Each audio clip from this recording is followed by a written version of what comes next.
கொடுத்த வாக்குறுதியை நிறைவேற்றி இருக்கிறது அரசாங்கம். மக்களுக்கு கொடுத்த வாக்குறுதி இல்லை, சர்வதேச நாணய நிதியத்துக்கு கொடுத்த வாக்குறுதியை இன்றைய நாளில் அரசாங்கம் நிறைவேற்றி 15% இன்று நள்ளிரவு முதல் மின்சார கட்டணத்தை அதிகரிச்சிருக்காங்க.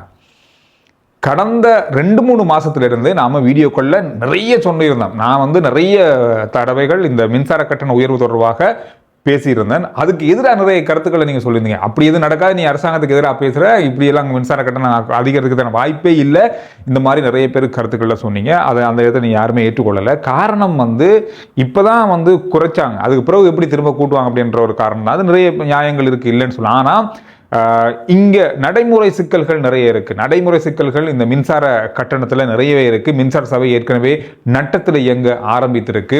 சர்வதேச நாணய நிதியம் இதை உன்னிப்பா கண்காணித்து கொண்டிருக்கு. நமக்கு அவங்க கடன் தராங்க, கடன் தர ஒரு நிறுவனத்துக்கு அந்த காசு போடும்போது அது நட்டத்தில் இயங்கும் போது நிச்சயமா சர்வதேச நாணய நிதியம் கடன் தராது அப்படின்றது சாதாரணமான ஒருவருக்கு தெரிஞ்ச ஒரு விஷயம் தான்.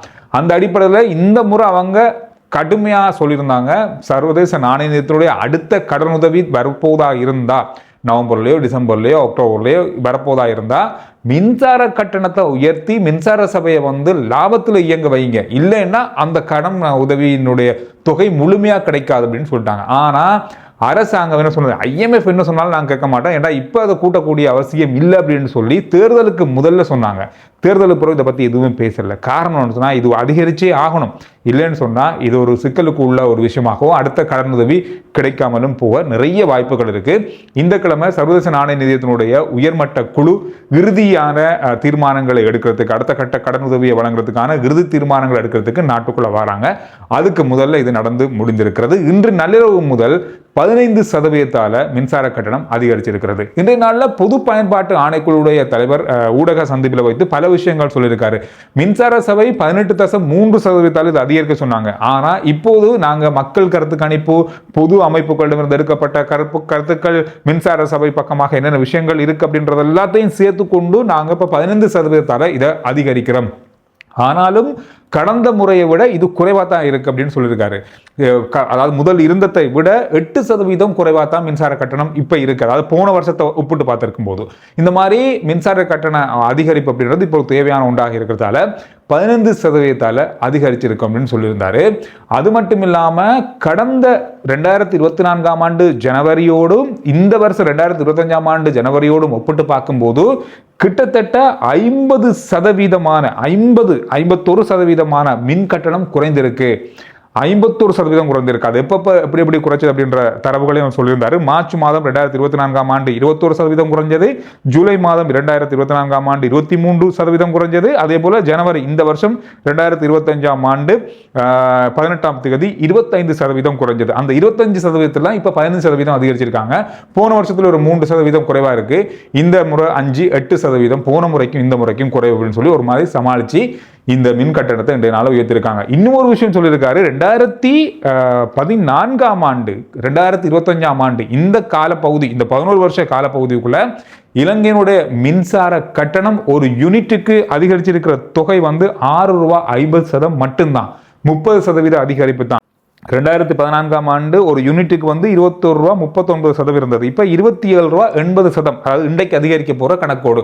அதனால ₹6.50 தான் அதிகரிச்சிருக்கு அப்படின்ற மாதிரி. ஓகே, இவ்வளவு 11 வருஷத்துல இவ்வளவுதான் அதிகரிச்சிருக்காங்க அப்படின்னு மக்கள் ஓரளவு ஆறுதல் அடைவாங்க அப்படின்னு சொன்னார். ஆனா அவர் அதை மண்ட மேல கொண்டே மறந்துறாரு அப்படின்ற மாதிரி இடைப்பட்ட காலத்துக்குள்ள 50%, அதாவது ₹100 மின் கட்டணம் வந்தவங்க ₹200 கட்டினாங்க, 10,000 வந்தவங்க 20,000 கட்டினாங்க. இதை மறந்துட்டார் அவர். அந்த அளவுக்கு உயர்வான மின் கட்டணத்தை மக்கள் செலுத்தினாங்க அப்படின்றத மறந்துட்டு இந்த 11 வருஷத்துல ₹6.50 தான் கூட்டியிருக்கும் அப்படின்னு சொல்லி கதையை முடிச்சிட்டாரு. எனவே இந்த விஷயம் நல்ல பரவலா பெரிய அளவா பேசப்படுகின்ற விஷயம். அமைச்சர், அதாவது தேர்தலுக்கு முதல் ஒரு கிழமைக்கு முதல்ல ஒரு பிரபல சிங்கள தொலைக்காட்சியில எரிசக்தி அமைச்சரோட ஒரு இன்டர்வியூ நடந்தது. அதுக்கு பிறகு முக்கியமான அமைச்சர்களும் வந்திருந்தாங்க. அவர்கிட்ட கேட்கப்பட்டது, இந்த மின் கட்டணம் உயர்த்தப்படுமான்னு. இல்ல, இந்த வருஷத்துல நடக்காதுன்னு சொன்னார். இந்த தேர்தல் ஒரு கிழமைக்குள்ள இருக்கு, அதனால அது அவர் அப்படி சொல்லியிருக்கலாம். ஆனா எல்லாருக்குமே பொதுவாக தெரியும் இது அதிகரிக்க வேண்டிய நிலைமை வரும். சர்வதேச நாணய நிதியத்தோடு பேச்சுவார்த்தை எதுவுமே செய்ய முடியாத நிலையில தான் இப்போ நாம் இருக்கிறோம். காரணம் சொன்னால் அவங்க சொல்றதை இப்போ செஞ்சு ஆகணும். அப்பதான் அவங்க அடுத்த கட்டம் இதெல்லாம் சரியா நடக்கும் போது, அரசு நிறுவனங்கள்லாம் லாபத்தில் இயங்கும் போது அவங்க அதை கேட்கறதுக்கு வாய்ப்பு இருக்கு. உடனடியாக அது செய்ய மாட்டேன் இது செய்ய மாட்டேன்னு சொல்ல முடியாதுன்றது சாதாரணமானவர்களுக்கு தெரியும். இது தேர்தல் பிரச்சாரங்களில் அரசாங்கம் பல விஷயங்களை சொன்னாங்க. இப்படி செய்யலாம் அப்படி செய்யலாம், அதை குறைக்கலாம், சர்வதேச நாணயத்தினுடைய சில நிபந்தனைகள் நாங்கள் விலகலாம், இந்த மாதிரியான விஷயங்கள் சொன்னாலும் ஒரு விஷயம் கூட இன்னும் மாற்றப்படலை அப்படின்றது தான் இப்போ இருக்கிற மிக முக்கியமான விஷயம். கரண்ட் பில்லு கூட்டினதை பற்றி நீங்க என்ன சொல்றீங்க அப்படின்றத கருத்துக்கள்ல சொல்லுங்க. பணி நீக்கம் செய்யப்பட்ட அனுராதபுர சிறைச்சாலை ஆணையாளர் இன்றைய நாளில் நீதிமன்றத்தில் ஆஜர்படுத்தப்பட்டார். 25ஆம் தேதி வரை அவருக்கு மீண்டும் விளக்கமறியல் வைக்கப்பட்டிருக்கிறது. குறிப்பாக அவருடைய சட்டத்தரணிகள் இவருக்கு பிணை கேட்டு மிகப்பெரிய அளவில் வாதாடி இருந்தாங்க. ஆனாலும் பிணை அவருக்கு கொடுக்கப்படலை நீதிமன்றத்தால். அவருக்கு விளக்கமறியல் காலம் தான் நீடிச்சிருக்காங்க. கடந்த வெசாக் பண்டிகையை முன்னிட்டு கைதிகள் விடுதலை, ஜனாதிபதி பொது மன்னிப்பில் கைதிகள் விடுதலையில் மிகப்பெரிய அளவான குளறுபடி மோசடி இடம்பெற்ற குற்றச்சாட்டின் பேரில் அதிகார துஷ்பிரயோகம் செய்தார் அப்படின்ற குற்றச்சாட்டின் அடிப்படையிலும் இவர் கைது செய்யப்பட்டு இப்பொழுது நீதிமன்றத்தின் அனுமதியோடு விசாரணைக்கு உட்படுத்தப்பட்டிருக்கார். அதாவது தடுப்பு காவலில் வைக்கப்பட்ட ஒரு விசாரணைக்கு உட்படுத்தப்பட்டிருக்கு. எனவே இந்த குற்றமானது மிகப்பெரிய அளவில் அவருக்கான தண்டனைகளை வழங்க வாய்ப்புகள் இருக்குன்னு சொல்லப்படுது. நேற்றைய நாளில் கடந்த காலங்களில் சட்டவிரோதமான முறையில் ஜனாதிபதியால் அனுப்பப்பட்ட அந்த விடுதலைக்கான கைதிகளுடைய பெயர்களை தவிர 20 பேர் 25 முதல் 20 பேர் வந்து விடுதலை செய்யப்பட்டிருக்கலாம்னு சொல்லப்பட்டது. இன்றைய நாளில் சிஐடி விசாரணையில் சொல்லப்படுது 68 பேர் இதுவரையில் சட்டவிரோதமான முறையில் விடுதலை ஆகியிருக்காங்க, விடுதலை செய்யப்பட்டிருக்காங்க. அதிகார துஷ்பிரயோகம் இதில் நடந்திருக்கு, தெரிஞ்ச விஷயங்களை இப்போதைக்கு வெளியிட்டிருக்காங்க. இன்னும் பல விஷயங்கள் வரும் நாட்களில் வெளியாகும்னு சொல்லப்படுது. சம்பளம் அரைவாசியாக குறைக்கப்பட்டிருக்கிறது. காரணம்னா அவர் பணி இடைநீக்கம் செய்யப்பட்டிருக்கு, அவருக்கான விசாரணை நடக்குது.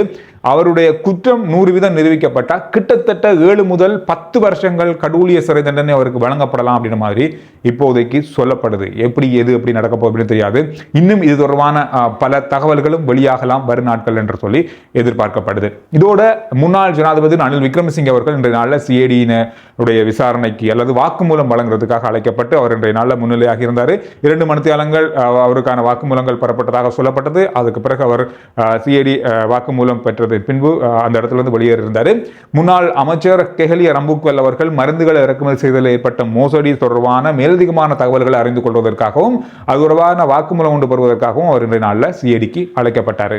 கண்டிக்கும் பேராதனைக்கும் இடைப்பட்ட இடத்துல, அதாவது கண்டி நீதிமன்ற வளாகத்துக்கு பக்கத்தில் உள்ள ரயில்வே கடவையில் மிகப்பெரிய அளவான பள்ளம் ஒன்று ஏற்பட்டிருந்தது. இன்று நாளில் மிகப்பெரிய விபத்துக்கள் தடுக்கப்பட்டிருந்ததுன்னு சொல்லலாம். அந்த அடிப்படையில் இந்த போக்குவரத்துக்கான புகையிரத சேவை இப்பொழுது இடைநிறுத்தப்பட்டிருக்கிறது.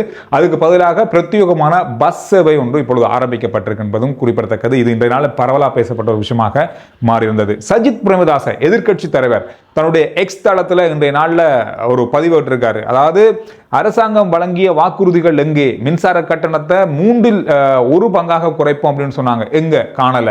IMF ஓட நிபந்தனைகள் பலவற்றிலிருந்து விலகுவோம் அப்படின்னு சொன்னாங்க, எங்க இல்ல அப்படின்ற மாதிரி. அடுத்து வரப்போற மின் கட்டண உயர்வு எப்படி அரசாங்கம் தடுக்க முடியும், எப்படி மக்கள் அதை சமாளிப்பாங்கன்ற மாதிரி அவருடைய பதிவு இன்றைய நாளில் இடப்பட்டிருந்தது. ஒரு கடுமையான விமர்சனத்தை இந்த மின் கட்டண உயர்வுக்கு எதிர்க்கட்சி பக்கமாக எதிர்க்கட்சி தலைவர் தன்னுடைய செய்தி குறிப்பில் குறிப்பிட்டிருந்தார். இதோட இன்னொரு செய்தி, இப்பொழுது அமைச்சரவை அனுமதி அதுக்கு வழங்கப்பட்டிருக்கிறது. உடல் துன்புறுத்தல்கள், அதாவது இப்போ பாடசாலையிலேயோ வேறு எந்த இடத்துலையோ ஒருவரை உடல் ரீதியாக துன்புறுத்த முடியாது.